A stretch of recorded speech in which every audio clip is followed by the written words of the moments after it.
पहला प्रश्न, क्या प्रार्थना ही पर्याप्त है? प्रार्थना प्रार्थना हो तो पर्याप्त से भी ज्यादा है। लेकिन असली सवाल है कि प्रार्थना प्रार्थना हो, उधार न हो, हार्दिक हो, सिखाई पढ़ाई न हो, अंतरतम से उठी हो तो पर्याप्त ही नहीं, पर्याप्त से भी ज्यादा है। प्रार्थना अगर शुद्धतम हो जाए तो परमात्मा भी आवश्यक नहीं है, प्रार्थना काफी है। परमात्मा रूपांतरित नहीं करता है, प्रार्थना ही रूपांतरित करती है। परमात्मा तो प्रेम का ही गहनभूत अनुभव है। ऐसा नहीं है कि प्रार्थना साधन है और परमात्मा साध्य है। ऐसा है कि प्रार्थना ही जब सघन हो जाती तो परमात्मा प्रकट हो जाता है। प्रार्थना का ही सघनीभूत रूप परमात्मा है। लेकिन तुम जिसे प्रार्थना कहते रहे हो, परमात्मा तो बहुत दूर, वह प्रार्थना भी नहीं। ऐसा हुआ, मैं कलकत्ता की यात्रा पर था। एक निपट कंजूस मित्र ने बार बार आग्रह किया कि उनके घर आऊं। नया घर किराए पर लिया है।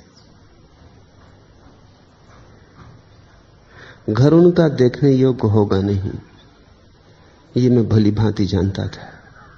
जाना व्यर्थ ही होगा। कंजूस, महाकंजूस। फिर भी पीछे पड़े तो मैं गया। जाके पाया कि जाना बेकार नहीं हुआ। एक बड़ा कीमती अनुभव मिला।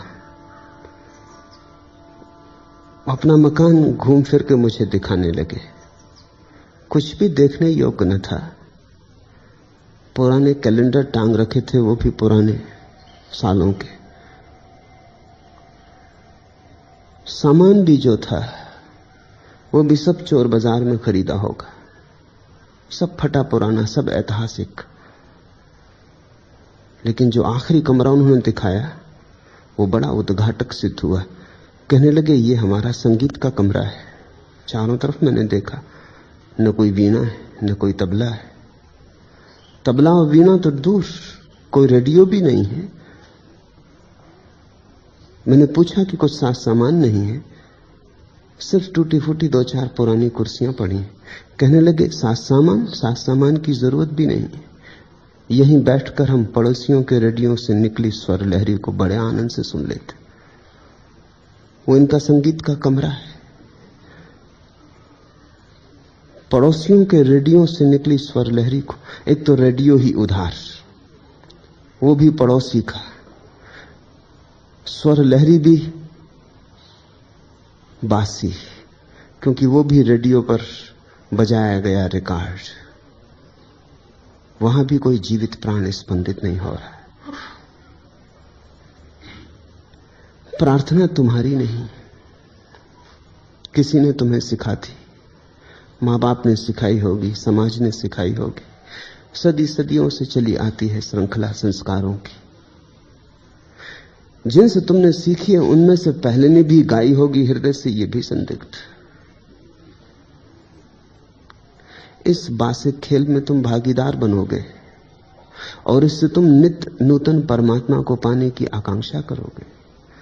इसलिए तो कबीर कहते हैं, नित्य नूतन नेह दे, नित्य नूतन नाम।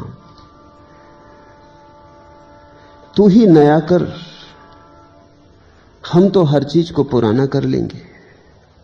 हमारे तो होने का ढंग ही जरा जीर्ण और बासा है। हमारा तो मन ही उधार है। शब्द कितनी बार ओंठों पर दोहरा लिए गए, उन्हीं बासे शब्दों को तुम दोहराए चले जाओगे। हृदय में कहीं कोई कंपन, कोई लहर भी ना उठेगी। कोई सोए प्राण नाचेंगे भी नहीं। और तुम सोचते हो प्रार्थना से सब हो जाएगा, तो गलत सोचते हो। पहली तो बात है कि प्रार्थना उधार नहीं हो सकती, प्रेम उधार नहीं हो सकता। तुम्हारे बाप दादों ने कितना ही प्रेम किया हो, इससे तुम प्रेमी ना हो जाओगे। और तुम्हारे देश में कितने ही साधु संत क्यों ना हुए हो, इससे तुम भक्त ना हो जाओगे। किसी दूसरे से लेना देना नहीं है, तुम्हें तुम्हारे अपनी निजता को ही खोजना होगा। तुम्हारे ही हृदय के अंतरतम से उठेगी आवाज तो सार्थक है, वो तुम्हें रूपांतरित करेगी। प्रार्थना भूलकर भी किसी और से मत सीखना, सीखी सभी प्रार्थनाएं झूठी हो जाती। जाना मंदिर, मस्जिद, गुरुद्वारा, कोई हर्ज नहीं, लेकिन प्रार्थना अपनी ही करना। कोई हर्ज नहीं शब्द ना निकले, क्योंकि परमात्मा को शब्दों से क्या संबंध है। आंसू ही बहे, मौन ही बैठे रहो, या कि नाचने लगो उन्मत्त पागल की भांति, या कि हंसो खिलखिलाकर, या कि बोलो अनर्गल वाणी। ऐसी वाणी का नाम भारत में पड़ गया है सधुक्कड़ी। वो जो साधु बोलता है वो कुछ हिसाब नहीं रखता। एक सूफी फकीर के संबंध में उल्लेख है, बड़ा फकीर हुआ बायजीद। बोलता था तो साफ नहीं होता था क्या बोलता है। व्याकरण की कभी चिंता नहीं थी, बुद्धि से नहीं बोलता था, हृदय से बोलता था। एक दिन राह से गुजरता था, एक गहरे कुएं से आवाज आई कि बचाओ मैं मरा। वो पास गया, अंधेरी रात थी। उसने पूछा कौन हो भाई, क्या शोरगुल मचाया, क्या कर रहे हो वहां? उस आदमी ने कहा कि बचाओ मैं मर रहा हूं, मैं गांव का पंडित हूं, मौलवी। बायजीद ने कहा कि ठहरो, मैं जाता हूं, लाता हूं अभी रस्सी, बाल्टी, जो भी जरूरी है निकाल लूंगा, घबराओ मत, धीरज रखो। पर बोला वो अपने ही ढंग से, जिसमें न कोई व्याकरण थी न कोई ढंग था। जाने को था तो भीतर से आवाज आई कि सुनो जो भी हो तुम, लेकिन भाषा तो कम से कम ठीक करो, व्याकरण की भूल तो ना हो। तो बायजीद ने कहा फिर तुम्हें ज्यादा देर तक रहना पड़ेगा, मैं जाता हूं व्याकरण सीखूंगा। कहते हैं साल भर बायजीद ने व्याकरण सीखी तब आया, तब तक तो वो व्याकरणाचार्य मर चुका था।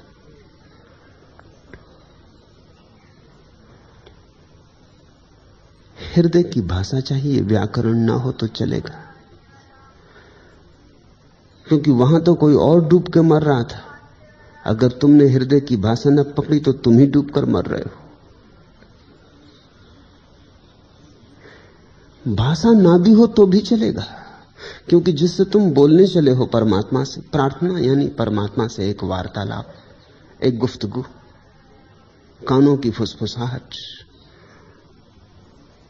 जिससे तुम बोलने चले हो वो तुम्हारी भाषा की चिंता नहीं करता, तुम्हारा भाव काफी है।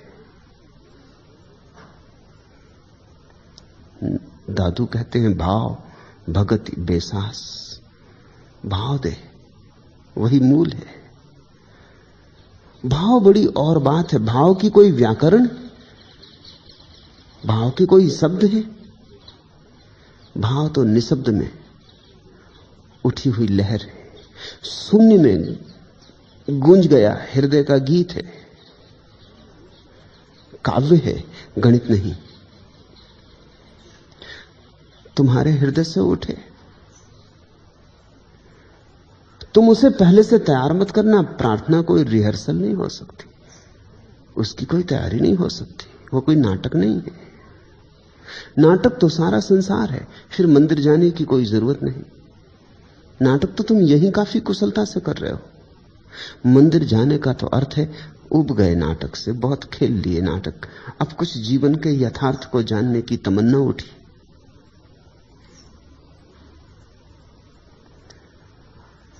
खेल अब रसपूर्ण नहीं रहा, बचपन जा चुका, पक गए, प्रौढ़ता उठी।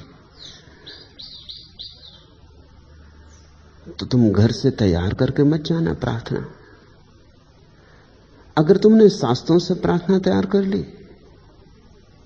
तो तुम उस छोटे बच्चे की भांति हो जो परीक्षा देने तो चला है लेकिन सब कंठस्थ कर आया है। तुम्हारे कंठस्थ किए गए की थोड़ी परीक्षा होनी है, हृदयस्थ जो है उसी की परीक्षा होगी।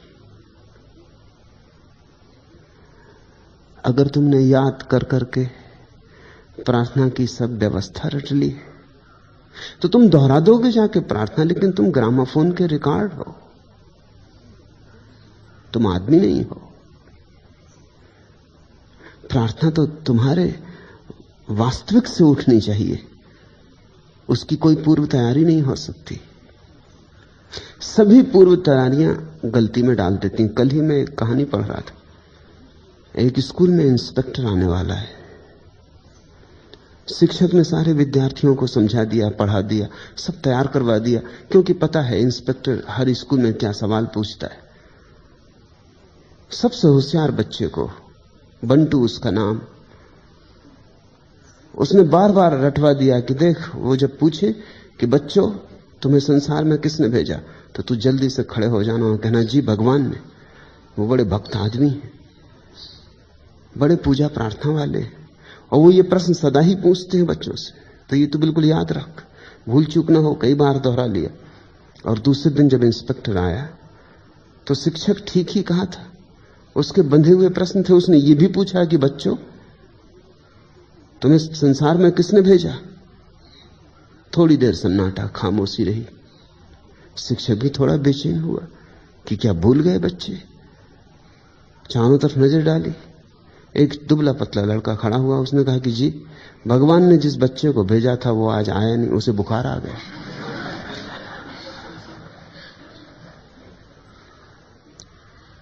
तुम्हारे रटे हुए उत्तर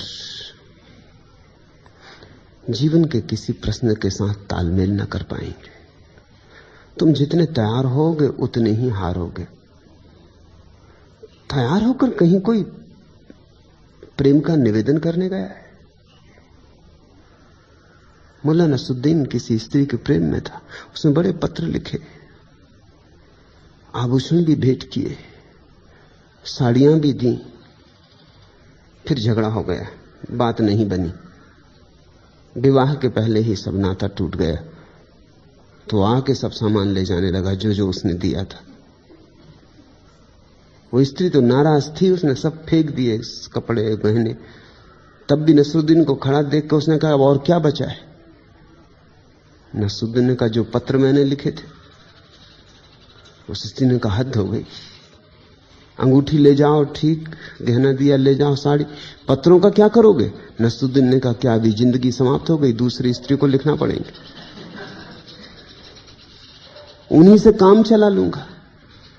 लिखना तो वही है, अब फिर लिखने की दोबारा क्या मेहनत करनी, नाम ऊपर बदल देंगे। तुम्हारी प्रार्थनाएं ऐसी ही झूठी हैं। तुमने पत्र भी नहीं लिखे परमात्मा को, तुम नाम ही बदलते रहे हो। वही तुम्हारे बाप ने लिखा था, वो उनके बाप ने लिखा था, उसमें तुम नाम बदल देते हो, दस्तखत अपने मार देते हो। प्रार्थना सब झूठी है। हृदय का अंतर्भाव है प्रार्थना।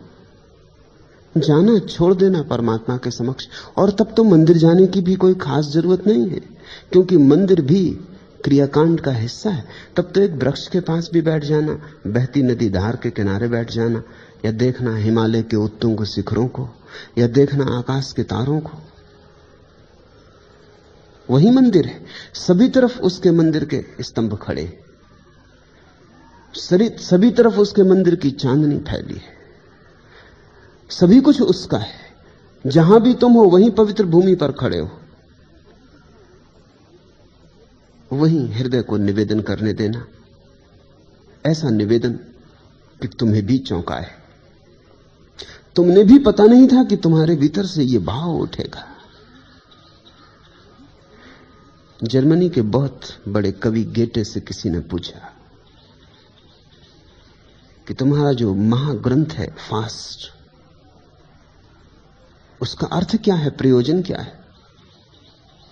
गेटे ने अपने कंधे बिछकाए और कहा, तुम तो ऐसे पूछते हो जैसे मुझे पता हो, लिखा उसी ने है।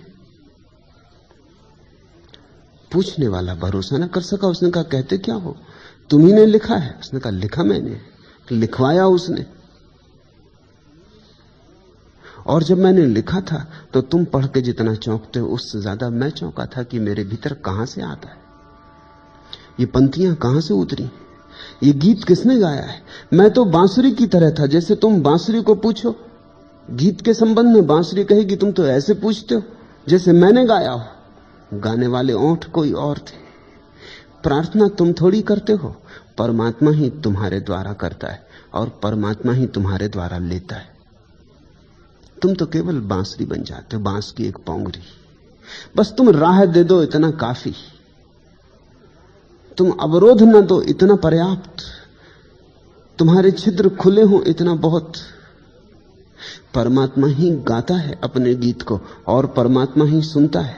वही प्रतिमा है, वही पुजारी है, वही गायक है, वही श्रोता है। जिस क्षण तुम्हारे भीतर ऐसी घड़ी आएगी जहां तुम देख पाओगे कि मैं ही गाने वाला, मैं ही सुनने वाला, मैं ही प्रार्थी, मैं ही पूज्य, जिस दिन तुम्हारे भीतर प्रार्थना में सब डूब जाएंगे, द्वंद्व, द्वैत, एक उठता हुआ अहोभाव, विराट आकाश की तरफ फैलती हुई एक तरंग, उस क्षण प्रार्थना न केवल पर्याप्त है, पर्याप्त से भी ज्यादा है। उस क्षण प्रार्थना ही परमात्मा है। उधार ने मारा है, उधार ने बुरी तरह मारा, सब झूठा हो गया। प्रेम के शब्द तक बासे, प्रार्थना के शब्द भी पंडितों के सिखाए। छोड़ो उन्हें।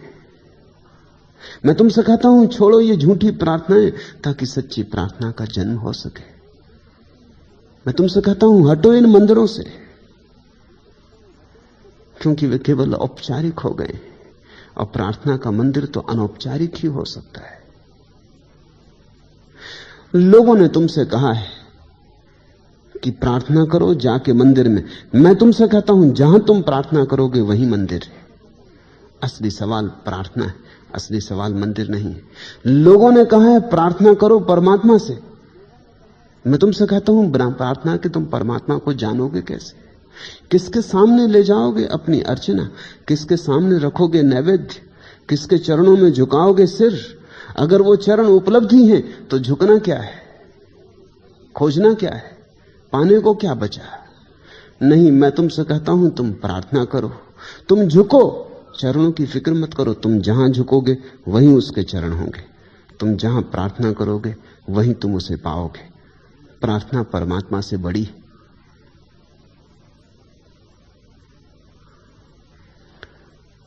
कठिन होगा सोचना कि प्रार्थना परमात्मा से बड़ी, लेकिन होनी ही चाहिए। कबीर कहते हैं, गुरु गोविंद दोई खड़े, काके लागू पांव।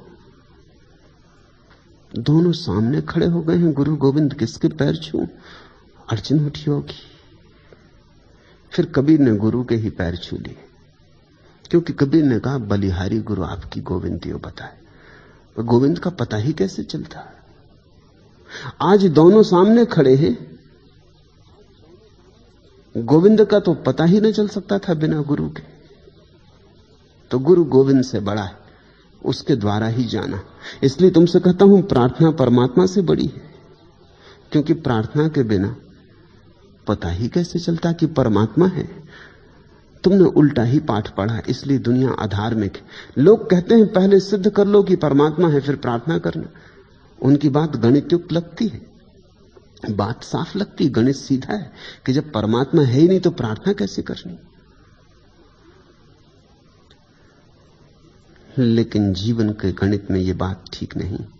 बुद्धि के गणित में ठीक होगी। बुद्धि का कोई गणित है, उसकी कोई गहराई है, सत्य ही है। जीवन का गहरा गणित कहता है प्रार्थना होगी तो परमात्मा प्रकट होगा, क्योंकि प्रार्थना परमात्मा को देखने की आंख है, प्रार्थना परमात्मा को जानने का भाव है, प्रार्थना परमात्मा को पाने की पात्रता है। जहां प्रार्थना होती वहां परमात्मा प्रकट हो जाता है। अगर तुमने कहा पहले परमात्मा मिल जाए फिर प्रार्थना करेंगे, तो बात बड़ी होशियारी की कह रहे हो, पर बड़ी मूढ़ता की। तुम्हें परमात्मा कभी मिलेगा नहीं, परमात्मा मिलेगा नहीं, प्रार्थना कभी होगी नहीं, तुम भटकते ही रहोगे। इसलिए तो पृथ्वी अधिक मात्रा में नास्तिक है। इसलिए नास्तिक नहीं है कि लोगों को पक्का पता चल गया कि परमात्मा नहीं, इसलिए नास्तिक है कि धर्मगुरुओं ने लोगों को सिखाया है कि प्रार्थना तभी हो सकती जब परमात्मा हो। गलत ही बात सिखाती। जीवन में तुम कभी किसी के प्रेम में पड़ जाते हो, तुमने कभी सोचा प्रेम पहले है या प्रेमी? अक्सर तुम्हारा गणित भी यही कहता है कि ये स्त्री मिल गई, बड़ी प्रिय है, इसलिए प्रेम हो गया। गलत।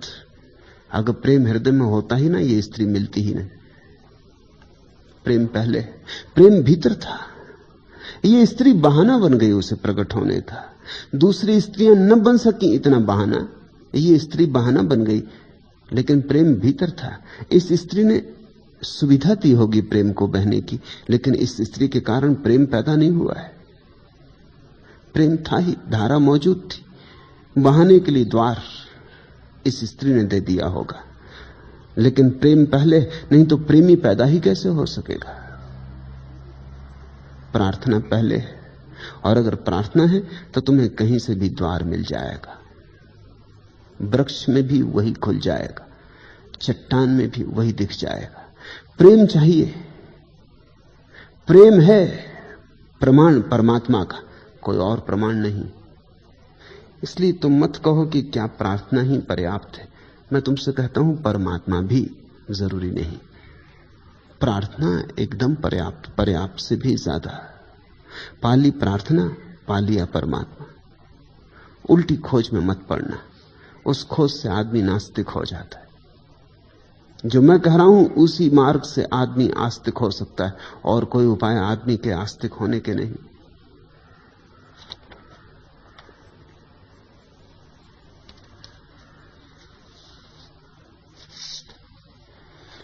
दूसरा प्रश्न, हम अंधे हैं, अंधकार में जी रहे हैं, प्रकाश की चर्चा भर सुनी है, लेकिन उसका कुछ अनुभव नहीं। ऐसी अवस्था में हमारी प्रार्थना का क्या रूप हो सकता है? यानी हम प्रार्थना क्या करें? मुझसे मत पूछो, किसी से मत पूछो, क्योंकि कोई भी रूप दे देगा, प्रार्थना उधार हो जाएगी। उठने दो। इतना डर क्या है?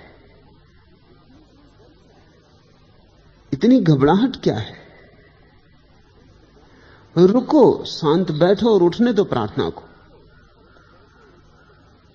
और तुम पाओगे कि बड़ी अनूठी घटना घटनी शुरू हो जाती।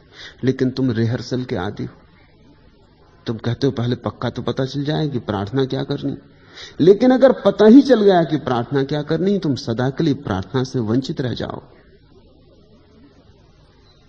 मत पता लगाओ, छोड़ दो उसके अनजान हाथों में।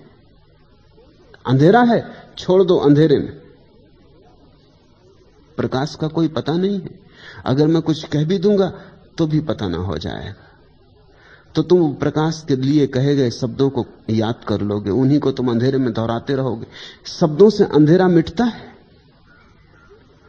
तुम कितना ही दोहराओ प्रकाश प्रकाश प्रकाश, अंधेरा मिटेगा? दिया चाहिए। शब्द मैं तुम्हें दे सकता हूं, दिया तुम्हें कौन देगा? दिया तुम्हें ही जलाना पड़ेगा, क्योंकि तुम्हारे प्राणों के प्राणों का ही दिया है। प्रकाश शब्द में दे सकता हूं, शब्द का क्या करोगे? शब्द से ज्यादा बेजान कोई चीज संसार में और है? तलस्ताय की बड़ी प्रसिद्ध कथा है, मुझे बड़ी प्रीतिकर है। रूस के महापुरोहित को पता चला कि एक झील के पार, पहाड़ों के पीछे छिपे 3 संतों का आविर्भाव हुआ है और लोग भागे जा रहे हैं।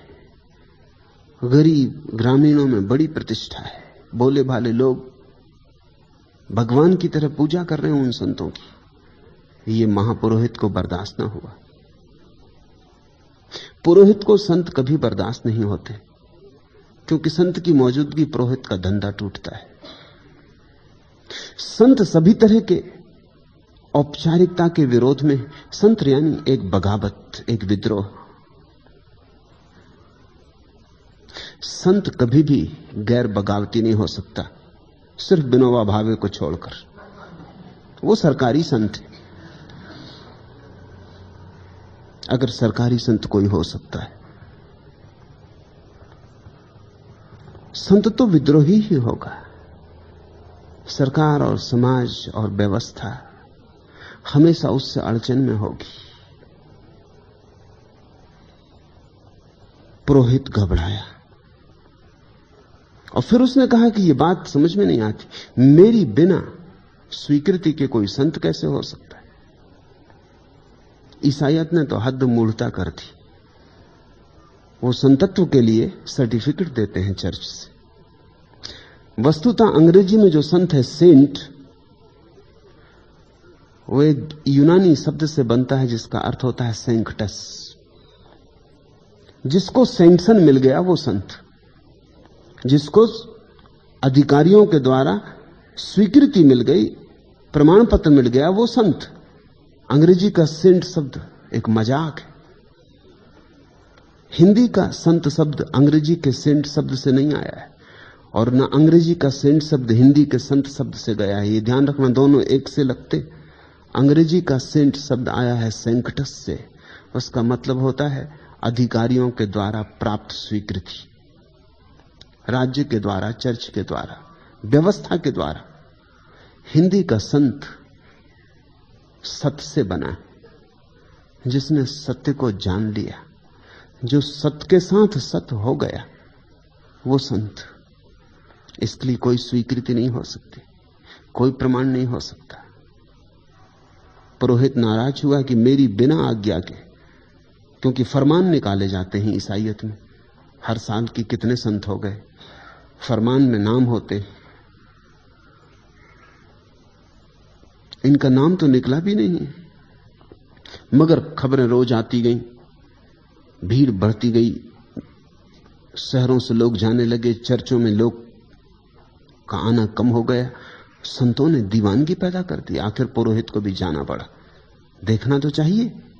वो गया अपनी मोटर बोट पर बैठकर। सीधे साधे लोग थे, उसको देख के खड़े हो गए। उसका चोगा, उसके चमकते हुए सोने के सितारे, छाती पर लगे हुए सम्राटों के द्वारा दी गई स्वीकृतियां, सम्मान, उसका ढंग प्रभावशाली था। जिनके भीतर कुछ नहीं होता वो प्रभावशाली ढंग पैदा कर लेते। जिनके भीतर आत्मा राख की तरह होती, ज्योति की तरह नहीं, वो पद्म भूषण, भारत भूषण, भारत रत्न और न मालूम क्या क्या पद पदवियां इकट्ठी कर लेते। उन्हीं के सहारे थोड़ी सी आत्मा का एहसास करते, उधार, वो भी दूसरों के द्वारा दी गई आत्मा, दूसरों के द्वारा दिया गया नाम, पद, प्रतिष्ठा। देखकर तीनों संत खड़े हो गए। तीनों ने झुक कर उसे प्रणाम किया। संत तो सदा ही झुकने को तैयार है। उसने झुकने का मौज, झुकने का मजा, झुकने की मस्ती जान ली। वो झुकने का राज पकड़ गया है। पुरोहित पहले तो मन में डरा था कि पता नहीं ये बगावती संत झुके न झुके, राजी हो न राजी हो, लेकिन ये तो सीधे साधे गांव के किसान थे, इन पर कब्जा करना तो कठिन ही न था। उसने जोर से कड़क आवाज में कहा कि तुमने ये क्या उपद्रव मचा रखा है? इतनी भीड़ भाड़ यहां क्यों आ रही है? उन तीनों ने कहा कि हमने कुछ भी नहीं किया, हमने किसी को बुलाया भी नहीं। सच तो यह है कि लोगों के आने से हमारी प्रार्थना में बड़ी बाधा पड़ रही।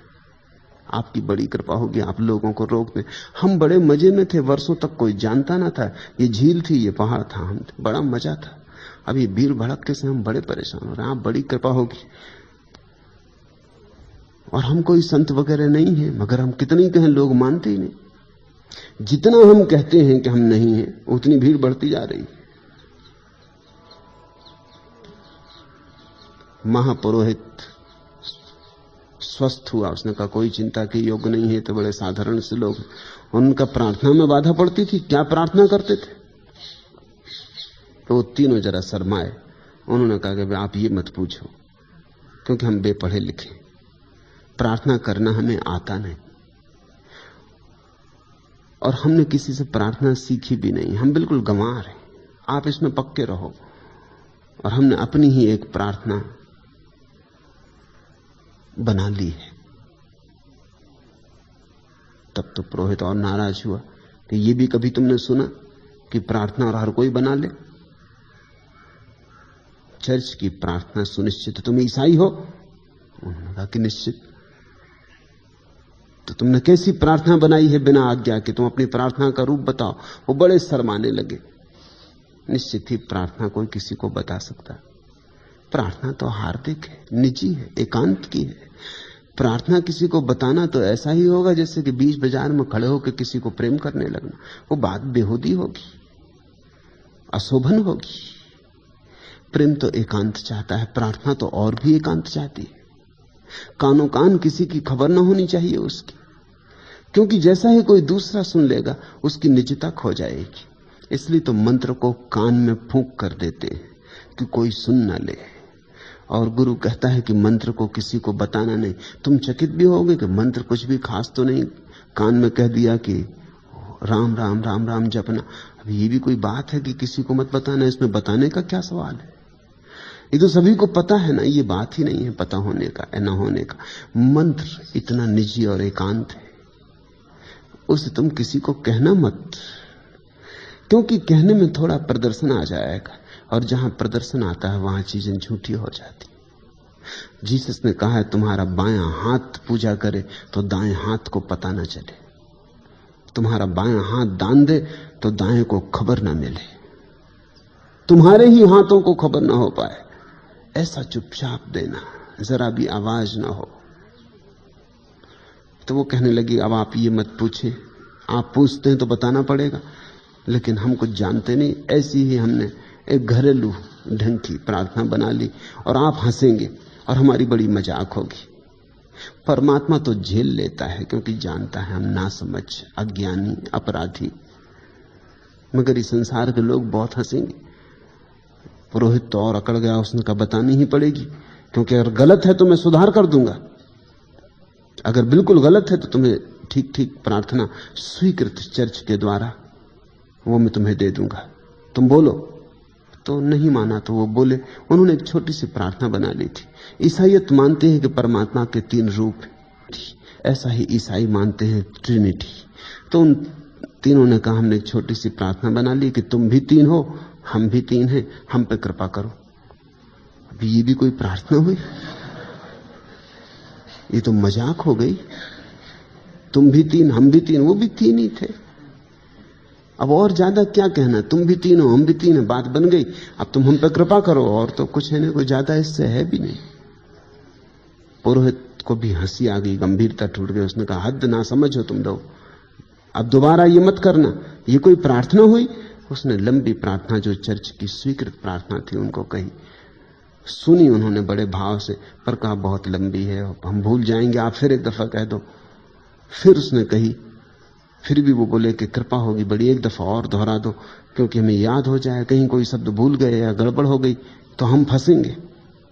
अब अभी तक जो भूल हुई हुई, अब आगे तो ना हो। तो 3 बार पुरोहित ने कहा। उसने कहा तो बिल्कुल महामूढ़ है, प्रार्थना को भी 3 दफे कहना पड़ रहा है। बिल्कुल ठीक व्यवस्थित करके सब बड़ा प्रसन्न होकर कि 3 भटकों को मार्ग पर ले आया। सिर्फ मूढ़ ही भटकों को मार्ग पर लाने का ख्याल रखते, सिर्फ मूढ़ ही सोचते हैं कि लोग भटक रहे हैं, उनको मार्ग पे लाना है। ज्ञानी को जो मिला है बांटता है, लेकिन किसी को मार्ग पर लाने के लिए नहीं। कौन किसको मार्ग पर ला सकता है? लोग भटकते हैं अपनी स्वतंत्रता से, आते हैं मार्ग पर अपनी स्वतंत्रता से, कौन किसको ला सकता है। लेकिन पुरोहित अकड़ा हुआ, प्रसन्न चित्त कि आना व्यर्थ ना हुआ, यात्रा सार्थक हुई, अभी उपद्रव बंद हुआ, जाके कह देगा कि ये भी कोई संत है, तो गांव के गंवार है। यही तो उस पुरोहित ने दादू को कहा होता, कबीर को कहा होता, ये भी गांव के गंवार हैं सब, इनकी प्रार्थना में भी कोई ढंग है। काशी के पंडित कबीर को समझते रहे कि ये आदमी गंवार है, बेपढ़ा लिखा है, ये कोई बातें हैं प्रार्थना करने की। लेकिन पुरोहित जब मध्य झील में था और बड़े प्रसन्न से लौट रहा था एक बड़ा काम करके, उस प्रार्थना को 3 संतों को सिखा के लौट रहा था, जिसको करना वो खुद भी नहीं जानता है, जो उसने कभी नहीं की। शब्द दोहराए, कंठस्थ थे।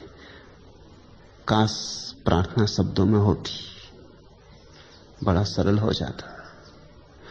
बीच झील में था कि घबरा के उसने देखा पीछे एक तूफान की तरह कुछ आ रहा है।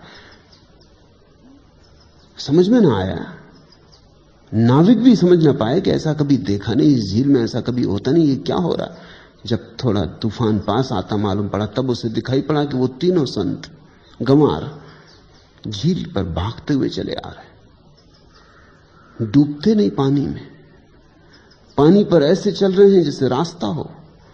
तीनों आके पास खड़े हो गए, हाथ जोड़ के कहा कि रुकिए, हम भूल गए वो प्रार्थना, आप कृपा करके एक बार और बता दें। तब उस पुरोहित की भी आंख खुल गई, अंधों की भी कभी खुल जाती। ये देखकर महिमावान रूप उसे समझ में आया कि मूढ़ कौन है, ये गंवार है या मैं गंवार हूं। इस बार वो झुका उनके चरणों में, उसने कहा मुझे माफ कर दो, तुम्हारी प्रार्थना पुरानी ही ठीक है, हमारी स्वीकृति की जरूरत नहीं, उसकी स्वीकृति मिल चुकी है ऐसा लगता है। हम कौन हैं? बीच के दुकानदार हैं, तुम्हारा उससे सीधा संबंध हो गया, तुम हमें भूल जाओ और हमारे लिए भी प्रार्थना करना। जब तुम अब कहो कि तुम 3 हो हम 3 हैं, तो अब कहना तुम 3 हो हम 4 हैं, मुझे भी जोड़ लेना,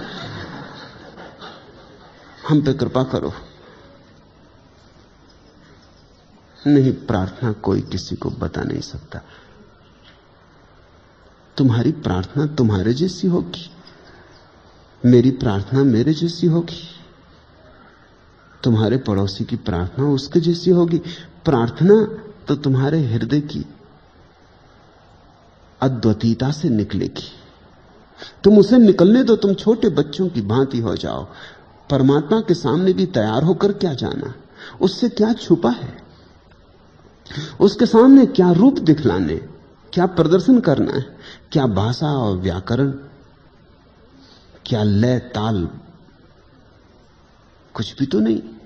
वहां तो तुम्हारा सीधा भाव ही समझ लिया जाएगा। रोने जैसा लगे रोना, वही तुम्हारी प्रार्थना होगी।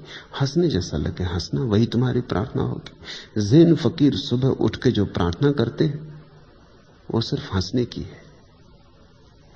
ज़ैन फकीर सुबह उठते हैं, बिस्तर से खड़े होकर सूरज की तरफ देखते हैं, दोनों हाथ अपनी कमर पर रख के झुक जाते हैं सूरज की तरफ और हंसना शुरू कर देते। पागलपन, कभी कभी घंटों लोटपोट हो जाते। एक अमेरिकी यात्री एक ज़ैन फकीर के पास जापान में मेहमान था। जब सुबह उसने यह हाल देखा तो उसने कहा मैं भी किस पागल के पास आ गया। वो अपना इंतजाम करने लगा, सामान बांधने लगा। लोगों ने पूछा कल ही तो रात आप आए, कहां जाते हैं? उन्होंने कहा मैं तो सोचा था कि कोई ज्ञानी के यहां जा रहा हूं। ये आदमी पागल मालूम होता है। सुबह मैंने इसको देखा, ये सूरज की तरफ देखते देखते ऐसा हंसने लगा खिलखिला के, कोई था ही नहीं, कोई मजाक की बात भी न थी, हंसने का कोई सवाल ही न था। और फिर लोटपोट हो गया और घंटे भर तक पसीना पसीना हो गया और ऐसा प्रसन्न था कि मैंने कभी ऐसा पागल कोई देखे नहीं, इतना प्रसन्न हो। जो पागल नहीं है वो तो बड़े गंभीर रहते, पागल ही कभी हंसते। तो उसने कहा आप रुके, उनसे पूछ के जाएं, आपको पता नहीं ये ज़ेन फकीरों की प्रार्थनाएं, ये एक प्रार्थना का ढंग है।